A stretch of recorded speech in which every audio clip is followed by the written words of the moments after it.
How's everyone doing? This is Emerald Knight Leonidas, uploading my second video. Today I wanted to cover an EX01 deck that you wouldn't really expect it, but when I was using it, I was doing decently well in tournaments. This deck has really good power against Jesmon and can semi-consistently even deal with Agumon. And this is a deck that I call Plexalong Evo Control. So to start with, our Digi-Egg for the deck is Kiaromon. Kiaromon, her effect is basically once per turn, when one of your opponent's Digivolution cards is trashed, you're triggering draw 1. It synergizes with the deck incredibly well because most, if not all, of this deck is focused on controlling the evolutionary stack within your opponent's Digimon. So going into our rookies now, we are working with two of the BT2 Gomamons. You're hard playing this for the most part. Its effect is when you're playing this card from your hand, you reduce its cost by 1 for each of your opponent's Digimon with no Digivolution cards. With its play cost being about 4, if you're setting up your combos and keeping their Digimon in check with no evolutionary cards, you can play this card for free and start setting up your board decently fast. We are running 3 Gizamons. They have a good inherited effect where if your opponent has no Digimon with Digivolution cards in play, your Digimon will get 2,000. The downside to this is that the wording is no Digimon, meaning that unlike some cards where it says at least one or has a Digimon, this requires your opponent's board to be having no Digimon in play with Digivolution cards. There is an upgraded version of this deck that I will be doing a video on for BT7 that takes Gizamon out of the equation. Our next rookie will be Belukomon. Belukomon was a staple in Hexablau, and it is a staple in this one. Once per turn, when you trash a Digivolution card of one of your opponent's Digimon, you gain a memory. It's essentially the promo Gomamon that we would have gotten if you had signed up for P Bandai's contest, along with Jesmon's Belukomon. Our final rookie for this is the EX01 Gomamon. On play, trash one of Digivolution card from the bottom of one of your opponent's Digimon. A solid card to have to hard play. Going into our champions, we are running 4 of the EX1 Ikakumons. Ikakumon is a really great card. You've seen it used in winning Gabubon decks. Your turn, this Digimon can attack your opponent's unsuspended Digimon with no Digivolution cards. This is a major cornerstone for this deck, as a lot of the cards we are running in this have that effect. We are running 2 Cordramons and 2 Lobomons. Great cards. You're using your Cordramons in order to draw 2 on its play, and you're using the Lobomons to potentially finish off your opponent, or if you are in need of an extra body, that works as well. Our last champion will be BT2's Ikakumon. When attacking, trash the top Digivolution card of one of your opponent's Digimon. Solid inherited effect. Combining this with a lot of the other cards that are in this deck, such as the Sora and Joe, or even the Mat, really works. Our level 5s, we are running 1 Shakomon.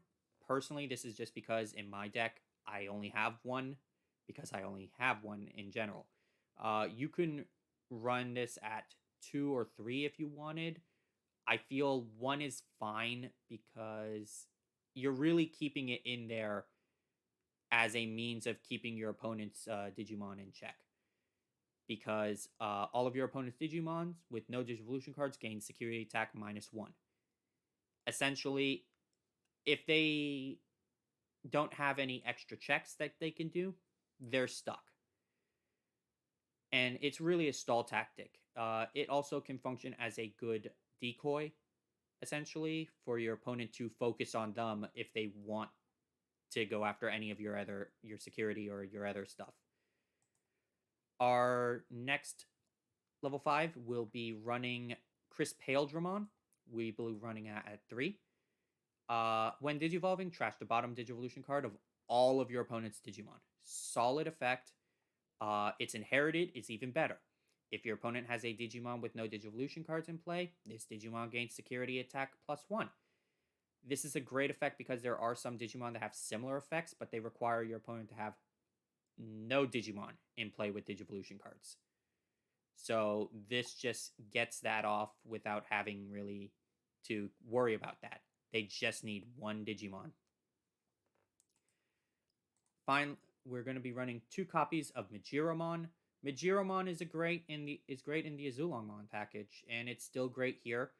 Not as good as the Chris Pale and the next level 5 in my opinion, but it still does very well. When Digivolving, trash 1 Digivolution card from the top of one of your opponent's Digimon. And then for its inherited effect, once per turn when attacking, if your opponent has no Digimon with Digivolution cards in play, unsuspend this. That's the wording again. That's why it's at 2, is because if your opponent has even one Digimon that has Digivolution cards, you can't get this effect off. Our final level 5 is Zudomon, Jamie Heidemann. Rocking that amazing hammer. When Digivolving, trash 1 Digivolution card from the bottom of one of your opponent's Digimon. Again, solid effect, but its next effect is what really is great. This Digimon can also attack your opponent's unsuspended Digimon with no Digivolution cards. With 8,000 DP, it's swinging over a lot of what your opponent has. With the only exception being some level 5s that have 9 or 10,000 DP, or level 6s. Going into our level 6s, we are talking about the main star, the card that made me want to make this deck, Plexalong. Most people don't think of Plexalong, but it has good effects. Your turn, once per turn, when one of your opponent's Digivolution cards is trashed, draw 2. And it can also attack your opponent's unsuspended Digimon with no Digivolution cards. This card is not meant to swing into your opponent's security. That's what the next 2 are for. This card is there to basically keep your opponent's board in check by swinging at their Digimon, and reaping the benefits by drawing your cards, potentially allowing you to get into your other level 6s. But it is a staple. Our next level 6 is 2 copies of Hexablau. Hexablau, what more needs to be said? When attacked, you trash up to 2 of Digivolution cards from the bottom of one of your opponent's Digimon. If your opponent has a Digimon with no Digivolution cards in play, he gains jamming. And to top it off, your opponent's Digimon with no Digivolution cards can attack or block. What more needs to be said? His synergy with this deck is actually really good. I would say keeping him at 2 is optimal, because you have other options you can go into. Our last level 6 is Azulongmon. Azulongmon is interesting. The reason he's also at 2 is because through all of my playtesting, I usually use him as much as I use Hexablau, but I use Placio more, so that's why Placio's at 3. But solid effect. Trash 1 Digivolution card from the bottom of all of your opponent's Digimon, and then gain 1 memory for each of your opponent's Digimon with no Digivolution cards. If your opponent is building up their board and you go into this, you're essentially going into this for free. And you're probably going to gain more benefits from it. The only way this thing can be stopped is if your opponent has a Digimon that prevents you from increasing your memory gain. Otherwise, it works. And then to top that all off, for every Digimon your opponent has with no Digivolution cards, this Digimon gains security attack +1. This is an amazing amazing effect that can essentially, at 13k, it can run through most of your opponent's security.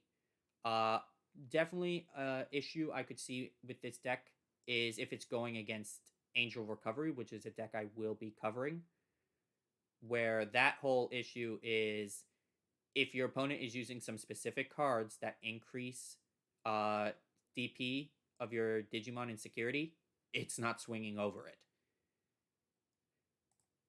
Going into our Tamers. For the deck that I've ran, I used one Matt Ishida because I only had one.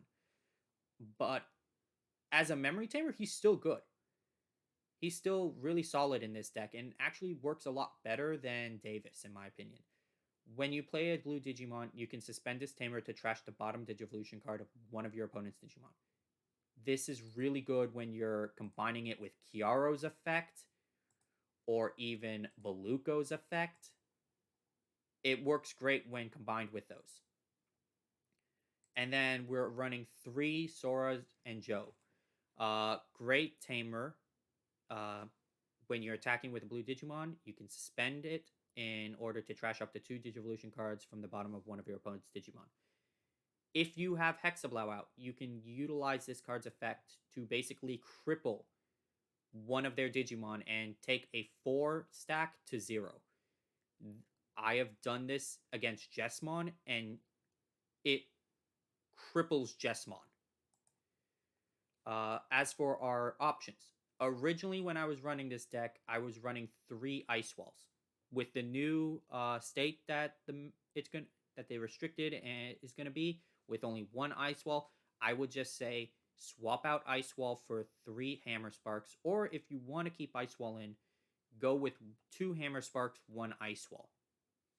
But definitely coming in from your security or even just using it in general, it has no cost. You're gaining memory regardless. The final card of the deck is Howling Memory Boost. Consistently the best card for this deck because you're using its effect to trash your Digivolution cards from the bottom of opponent's Digimon. And then you can cripple them further by taking one of their Digimon with no Digivolution cards. They can attack or block.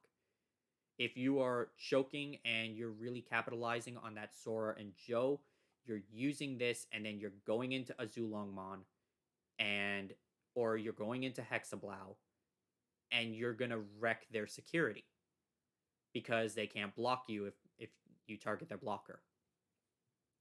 And then its inherited effect is placing it in your battle area. Not the best. You really want to be playing this from hand to get its effects off. And then, using its delay effect, you're gaining 2 memory. So, this is a solid deck. There are some cards that you could tech in. Going into the rookies, Madoki Betamon. Your opponent won't be able to use their memory gaining effects from any of their boosts or from any of their effects or inherited. Is a good option. You could go into a Gabumon from the original starter deck, whose attacking is trash the Digivolution card at the bottom of one of your opponent's level 5 Digimon or lower, which is pretty good. Vmon from the EX collection is also good, as when it becomes unsuspended at the start of the turn, you're gaining a memory. If you don't have the memory tamer to start at 3, this is a solid card that you can use in order to inch your way back up to there. So you can play some higher cost cards. There's also BT2's Vmon, where when it becomes unsuspended from the main phase, you're triggering draw 1. It's a great card. I didn't really see a need for it in my deck, but if someone is having trouble with drawing the right cards, this is a good card to use instead. For champions, we have the BT1 Ikakumon, which, if you have enough of this, you can swap out the BT2 one for this. This Digimon can't be blocked by your opponent's Digimon with no Digivolution cards. That effect is amazing. As for blockers, you could either go with Coelamon, or if you were able to get to starter decks, Grizzlymon a good 5 cost. Hard playing it if you need to. I would also recommend either Paildramon, whose Digivolution effect is trashing up to 2 Digivolution cards from the bottom of one of your opponent's Digimon. Majiramon, uh, where you basically can give it jamming if your opponent has no Digimon with Digivolution cards. The reason it's not in my deck, though, is for that wording of no Digimon. But also, it's inherited of trashing one Digivolution card from the bottom of your opponent's Digimon when attacking is essentially the same as the BT2 Ikakumon. If you wanted a heavy hitter, I would say Octomon. Octomon has been a staple in Gabu Bond, and it could work in here too. If you wanted a heavy hitter, uh, the only issue is you're not going to be able to. It doesn't have the effect where you can attack unsuspended Digimon, but it is a good level 4 Digimon with 7,000 DP and a 5 cost, so you can hard play that if you wanted. But yeah, that is essentially the Plexalong Evo control, is what I call it, and it has done me very well. Uh, it's consistently gone against Jesmon and annihilated it. It has gone against Agumon and it's done somewhat well. The issue with this deck in the end is it's not going to do well against Gabu Bond, sadly. It wouldn't do well against a lot of BT7 decks as it is now, which is why I plan on testing a upgraded version of it that's running BT7 cards. And a lot of more of the meta decks, it's not going to do well against, sadly. But it is a fun deck that your opponent might not see coming. And that might trip them up, and they might make mistakes for that, netting you the win. So I hope you enjoyed this. I will be uploading another video tomorrow. And I hope you have a great night.